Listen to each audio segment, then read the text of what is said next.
Thank you very much, Mr. Chairman. Director Patel, good to see you. Thank you for being here. You're leading the FBI at a very critical time for that agency and also a critical time for our country. And I want to start by talking to you about the tide of violence that we have seen, ideological violence against people of faith, particularly Christians. You just think here, take a rough catalog. Just in the last couple of years, we've seen shooting at the Covenant School, Christian school in Nashville. We've seen school shooting at the Annunciation School. We've seen church shootings multiply. We've seen acts of crime and violence, vandalism, arson against churches and parishes all across the country. And then, of course, last week, Charlie Kirk, who said, "I want to be remembered for my courage, for my faith," was shot on a college campus. Let me just start with the assassination of Charlie Kirk. Is the FBI, and I appreciate the tremendous work the FBI has done in this investigation, is the FBI investigating the Kirk assassination as part of this broader pattern of anti-religious, anti-Christian violence?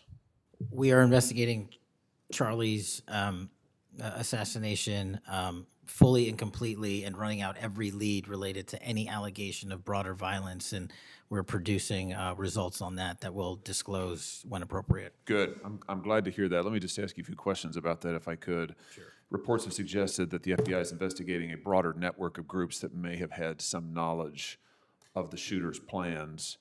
Can you give us any details on that, following up what you've already said in public? How's the FBI working to find other potential accomplices, folks who may have known about the shooter's plans, folks who may have encouraged him? Any update on any of that? So in terms of what we do for an interrogation perspective, we go and reach out to the family and community immediately. And we've conducted those investigations and interrogations with local law enforcement, and we're continuing to do that because those closest to the suspect are going to hopefully know the most about the suspect and his beliefs and his ideology. On top of that, unfortunately, it has been leaked that there was a Discord chat, and for those unfamiliar with it, it's a gaming chat room online that the suspect participated in. So what we're doing, we've already done, is serve legal process, not just on Discord, so that the information we gathered is sustained and held in a evidentiary posture that we could use in prosecution should it be decided to do so. And we're also going to be investigating anyone and everyone involved in that Discord chat. Okay, very good. I see the public reports that the Discord thread had as many as 20 additional users. It sounds like you're trying to run down all of that to see if that's accurate, who else may have been on that thread, what they may have known. Is that fair to say? It's a lot more than that, and we're running them all down. It's a lot more than 20? Yes, sir. And you're running all of that to ground? Every single one. Yeah, fantastic. Let me just turn to the broader question here of anti-religious, anti-Christian violence. Let me just give you a few stats that I'm sure that you're all too familiar with. Every person of faith in America certainly is. Major report this past year found that there have been over 400 instances of hostility against churches in the United States in the year 2024. Those included arsons, bomb threats, shootings, and firearm incidents. Another organizational report found that there were 500 attacks on Catholic parishes alone. So that number, 415, that's all Christian churches in 2024. Another organization found 500 separate attacks on just Catholic parishes since May of 2020. Of course, we have the Covenant School shooting, the Annunciation School shooting in Minnesota, where 2 children were shot dead as they were praying in a pew. Here's my question. What is the FBI doing to take on this rising tide of violence that seems to be motivated by anti-religious hatred? Specifically, sir, we've have 60 anti-Catholic hate crime incidences reported to us that are being investigated. Publicly, I can tell you we have 5 hate crime investigations with anti-Catholic bias ongoing currently in the states, in the cities of Kansas City, Louisville, Houston, Nashville, and Richmond. That's what I can say publicly. But any ideologically based attack against any faith, as a man of faith myself, will not be tolerated, and the full resources of the FBI are committed to all of it.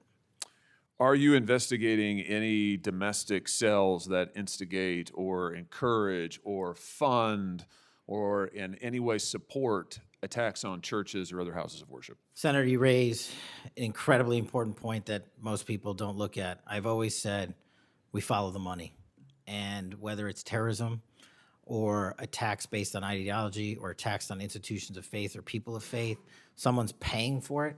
and we are reverse tracing those steps. We are not stopping at the perpetrator themselves. We are reverse engineering to hold those accountable in our investigations to who funded them and knowingly funded them, and we will bring the appropriate steps against them with our partners at DOJ. Good. I'm glad to hear that. We look forward to hearing reports on that progress. Yeah. Sorry about that. Let me just ask you this in the same vein, Director. Since the Dobbs decision, the FBI has advertised $25,000 rewards for information on attacks on abortion clinics. Will the FBI similarly offer rewards for information on attacks of houses of worship? Yes, when it is appropriate, the rewards are any reward, whether it's an attack on a house of faith or on a homicide or whatever, is determined by a group within the FBI, but we will work with them to make sure that rewards of monetary value are put out for all ideologically based attacks. Good. You just rattled off some statistics, which I was glad to hear about the number of investigations you have open, the incidents you're tracking against Christians, against houses of worship. Let me just ask you if you consider designating a senior official as a liaison to houses of worship, to Christian and other religious organizations, to publish metrics on investigations and arrests related to church attacks, church threats, vandalism, arson, et cetera. Will you set up a system for liaising and then reporting so that everybody can see, this committee and the public can see just how many attacks we're talking about, just what the level of threat and violence is and what the FBI is doing to combat it? Senator, you're speaking my language. The private-public sector partnership on this specific issue, just like the other ones we've talked about, is equally transformative to finding those involved in these criminal activities. And with your assistance, I would ask you if you're able to identify someone who's an expert in that area, we will work with them. We will take their information because as great as the FBI is, we're only as good as the information we can get, and we don't have the reach that the private sector does in some of these areas. Very good. Happy to help on that. Let me ask you about something specific to the FBI, because sadly, as you know, the FBI, when it comes to anti-religious animus, has been part of the problem before you got to this agency. And I know that you remember the infamous memo generated by the FBI that attempted to recruit informants in houses of worship, in particular in Catholic parishes.